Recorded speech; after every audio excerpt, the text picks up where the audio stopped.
Kita ulang kembali sejumlah berita pilihan dari Bali.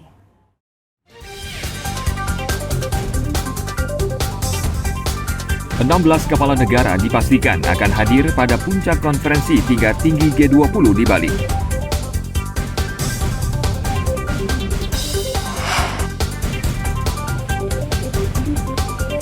Menjelang KTT G20, jumlah mobil pribadi atau keluarga yang tiba di Pelabuhan Gilimanuk Jembrana menurun.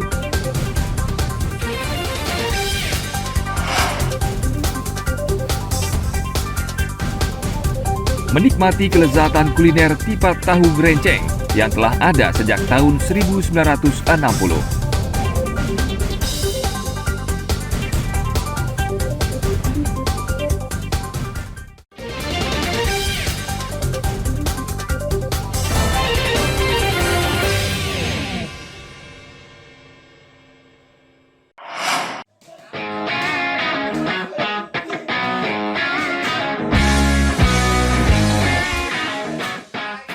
Wisatawan asing yang datang ke Bali juga menyempatkan diri untuk berlatih bela diri Muay Thai.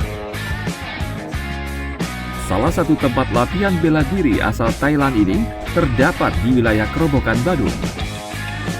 Setiap harinya, tempat ini ramai didatangi wisatawan asing yang ingin berlatih Muay Thai.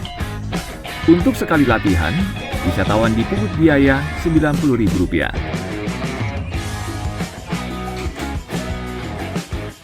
Di Bali sekarang peminatnya sudah mulai lebih karena Muay Thai ini bukan cuma sekedar olahraga, jadi bagus juga untuk self defense, jadi untuk meningkatkan kepercayaan diri juga bagus. Terus untuk di sini untuk orang-orangnya dari anak kecil sampai dewasa pun banyak yang meminati untuk olahraga Muay Thai ini.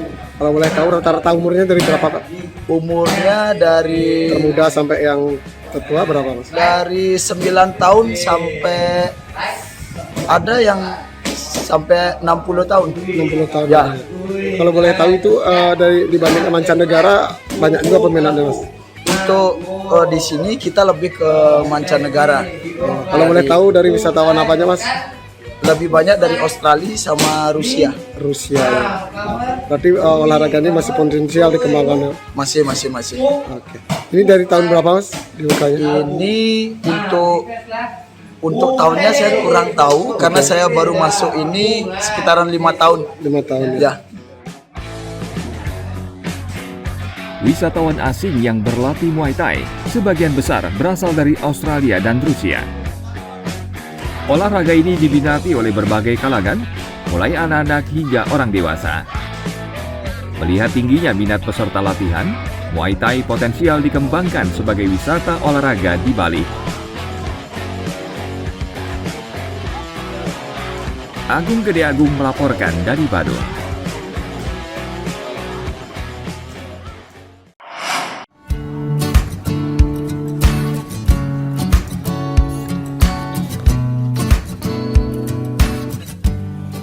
Kantong plastik sekali pakai selama ini menjadi masalah karena limbahnya sulit terurai sehingga dapat mencemari lingkungan.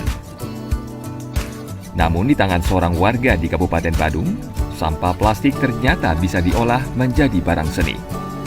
Dengan kreativitas yang dimilikinya, Jafar Labib mengelola sampah plastik menjadi sebuah lukisan. 90% lukisan ini menggunakan bahan limbah plastik sekali pakai. Lembar demi lembar sampah plastik dirangkai dan ditempel mengikuti pola lukisan yang sudah dibuat. Jadi bersemangat melihat karena bayangkan dari yang seperti ini bisa menjadi lukisan bagus. Jadi kan orang nggak akan buang-buang lagi nih, dikumpulin gitu ya. Kumpulin dan tadi melihat dari kemarin nih saya udah liatin nih bagus-bagus banget. Makanya tadi saya bilang mau pesen mau bikin. Jadi makanya tadi saya minta kalau bisa bapaknya bisa nggak kasih pelatihan di tempat kita, jadi beberapa tempat harusnya bisa dilakukan lagi yang seperti ini. Ya, jadi membuat sesuatu yang kelihatannya tidak berguna atau bahkan bisa membahayakan ocean kita atau sungai kita, sekarang bisa jadi sesuatu yang bisa dibanggakan gitu. Iya, Pak. Saya melihat sampah plastik yang begitu banyak di sekitar lingkungan, saya sangat prihatin sekali dan saya ingin mencoba berpikir mencari ide bagaimana caranya sampah plastik tersebut bisa saya manfaatkan menjadi kerajinan dan bisa mempunyai nilai ekonomi. Nah, proses pembuatan sampah itu membutuhkan sesuai ukuran. Kalau yang paling kecil itu 40 kali 60 cm, itu membutuhkan sekitar 150 kantong plastik kresek berukuran sedang. Nah, terus ukuran yang 60-80 cm bisa menghabiskan sampah plastik 300, kurang lebih 300 sampah plastik ukuran sedang. Sedangkan ukuran yang 1 meter kali 75 itu bisa menghabiskan sampah plastik 500, kurang lebih 500 sampah plastik. Beragam lukisan wajah orang ternama di Indonesia berhasil diciptakan oleh Jafar. Lukisan berbahan sampah plastik ini kini banyak dipesan pembeli dari sejumlah kota di Indonesia. Satu lukisan dijual mulai ratusan ribu hingga jutaan rupiah, tergantung dari ukuran dan kreativitas seninya. Jafar telah meninggalkan pekerjaan sebelumnya sebagai karyawan pabrik dan kini fokus menekuni seni lukis dari sampah plastik.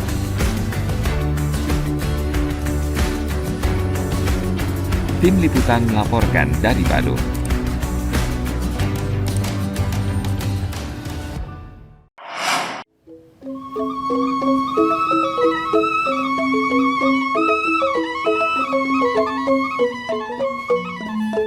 Berbagai tempat kuliner kini bisa dijumpai di kota Denpasar. Salah satunya, kuliner Tipat Tahu Gerenceng di Denpasar Utara yang sudah berdiri sejak tahun 1960. Menurut pengelolanya, Yulianto, usaha ini dimulai oleh neneknya. Bisnis keluarga ini kemudian diteruskan generasi berikutnya dan saat ini dikelola oleh cucunya. Tipat tahu ini bisa dinikmati saat pagi hingga malam hari. Namun pembeli terbanyak datang pada saat jam makan siang. Satu porsi tipat tahu terdiri dari ketupat, tahu goreng, sayur toge, bumbu kacang, serta kerupuk sebagai pelengkap. Harga satu porsi tipat tahu Rp11.000 dan Rp14.000 jika dilengkapi telur dadar. Tipat tahu sayur, kalau spesial tipat tahu telur, terus isinya tahu sayur juga ada, tahu sayur telur ada. Bedanya tipat tahu di tempat ini dari tempat lainnya itu apa ya? Kalau di sini kan menu bumbunya kan kacang asli, kacang aja gitu, nggak ada campuran apa. Ya itu aja ciri khasnya. Cuma beda sendiri bumbunya aja yang paling gini. Bumbu kacangnya. Bumbu kacangnya aja yang beda gitu. Tapi kalau tempat lain kan rasa juga nggak gini. Saya murni kacang-kacang aja, nggak ada campuran. Kalau tempat lain kan banyak campuran, kemungkinan banyak campuran gitu. Harganya berapa? Kalau harga biasa 11.000, tipat tahu telur, tahu sayur 11.000, kalau tipat tahu telur 14.000.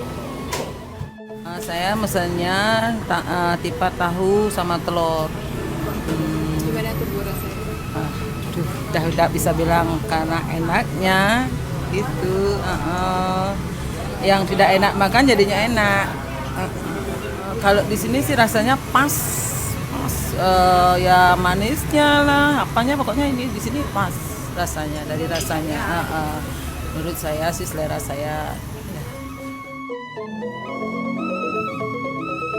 Setiap harinya tempat ini dibuka mulai jam 8 pagi hingga 8 malam.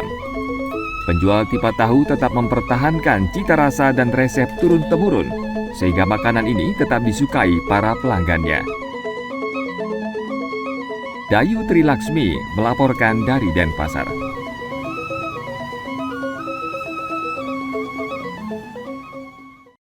Informasi tadi mengakhiri jumpa kita pagi ini. Atas nama rekan yang bertugas, saya Dana Parapita mengucapkan terima kasih atas kebersamaan Anda.